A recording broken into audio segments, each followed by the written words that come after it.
ఉండ్రాళ్ళు ప్రిపేర్ చేసుకుందామండి. మనం చాలా సింపుల్ ఐటమ్స్ అండి. బియ్యపిండి, బెల్లం, యాలకులు, కొంచెం నెయ్యి అండి.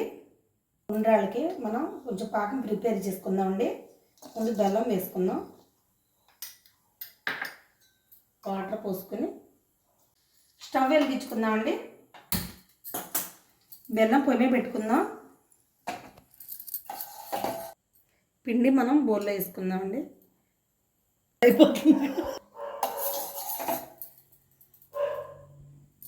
అయిపోయిందండి, పాకం అయిపోయింది. మనం ఇందులో పోసేసుకుందాం. ఇందులో పోసుకొని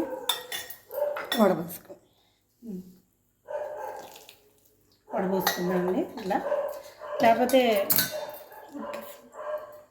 ఇలా కలుపుకుందాం. తరకలు ఏమైనా ఉంటాయేమోనని వడబోసేమోనండి. ఇలా కలిపేసుకున్నాకండి కొద్దిగా నెయ్యి వేసి మనం కలుపుకుంటే మంచి ఫ్లేవరు బాగుంటుంది. ఇప్పుడు ఇస్తాను యాలకుల పొడి, కొద్దిగా నెయ్యి, యాలకుల పొడి వేసండి. బాగా ఇలా కలిపితే స్మూత్గా వస్తాయి, స్మూత్గా ఉంటాయండి. మంచి టేస్ట్ కూడా బాగుంటాయండి.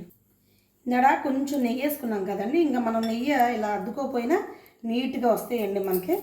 ఇందులోనే 4 రకాలు చేసుకుందాం మనం.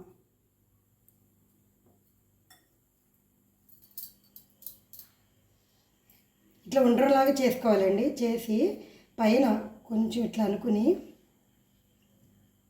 అంటే 4 రకాలు చేసి పెట్టినట్టు అనమాట. మనం వినాయకుడికి ఇట్లా స్పూన్ కానీ ఫోర్క్ కానీ తీసుకుని ఇట్లా 4 వైపులా కొంచెం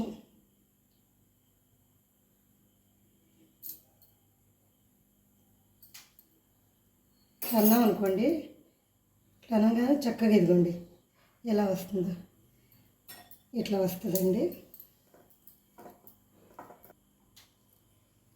ఇదివరకు మన అమ్మమ్మ వాళ్ళు ఉండేవాళ్ళు కదండి, వాళ్ళు ఇలా చేసుకునేవాళ్ళు అంటండి. ఇట్లా అనేసేసి ఇప్పుడు చేస్తున్నారు కదా ఇట్లా.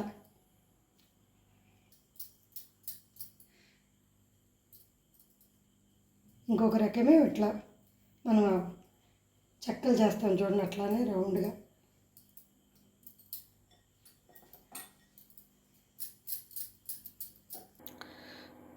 స్టవ్ వెలిగించుకుందామండి. ముందు ఇడ్లీ పాత్ర అలా పెట్టుకుందాము. ఒక ప్లేట్కి ఏమో నెయ్యి రాసుకుందామండి, అప్పుడు చక్కగా వస్తాయి మనకి. హీట్ అయిందండి. మనం ఇవన్నీ ఇందులో పెట్టేసుకుందాం.